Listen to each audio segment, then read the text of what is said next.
O, mas maliit. naman na kulang. Hi guys! For today's vlog, samahan nyo nga kami ngayong araw.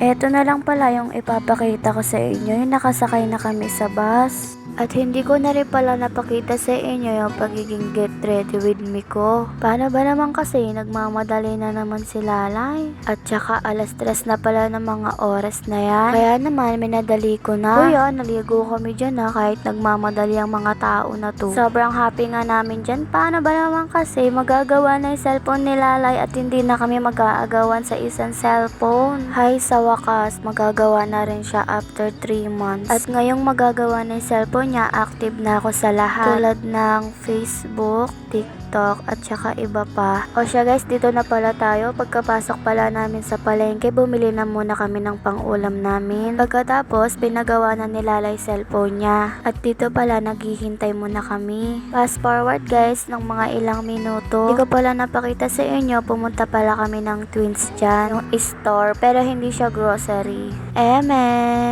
And then, ayan, nakauwi na pala kami at ayan pala yung cellphone ni Lalay. O, diba? Sana all, gawa na talaga siya. Hi guys, finally, gawa na talaga siya. After 3 months namin naghihiraman sa isang cellphone. At eto, nagawa na rin siya. Sabi ko kasi sa kanya, yung pera madaling maubos pero yan matagal mong magagamit. Kaya ayun, napatawa na lang siya at naging masaya naman din siya. At hindi naman siguro sasakit yung bulsa niya.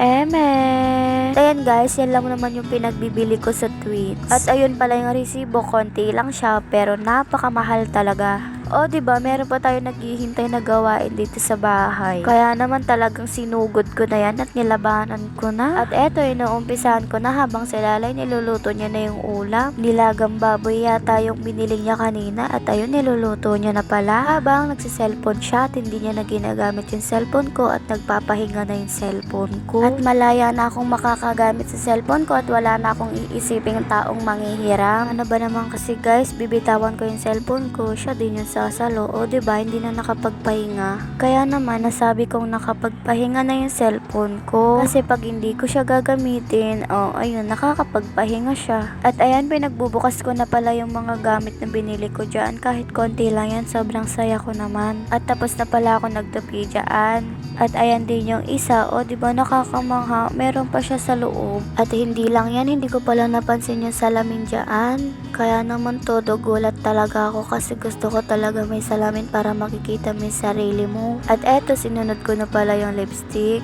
O diba, sobrang ganda niya talaga. For me, sobrang ganda niya talaga. At kahit hindi man siya original, sobrang ganda niya talaga at nakakatuwa. At ayan, tinry ko muna pala at hindi pala siya kulay brown. Kulay pink pala siya pag nakalat na sa lips mo. Kaya naman nakakainayang, naghahanap pa naman ako ng kulay brown. At baka sa susunod na lang. At eto, binuksan ko na pala itong ewan ko kung anong pangalan yan. Pero alam kong gamitin yan, pinapump yan kapag naglalagay ka ng foundation. Itong isa naman, lipstick siya pero concealer. Diba, para siyang lipstick pero concealer pala. Kaya naman binili ko siya kasi nakakaganda siya. At eto, tinry ko nga dito sa may baba ng mata ko itong concealer. At pinagpapump ko nga dyan at hindi siya kaya. At ito, binrush ko na lang. Okay naman siya at sobrang ganda niya mga mi. Hindi lang siya pansin kasi naman yung camera natin. At ayun lang naman guys, salamat!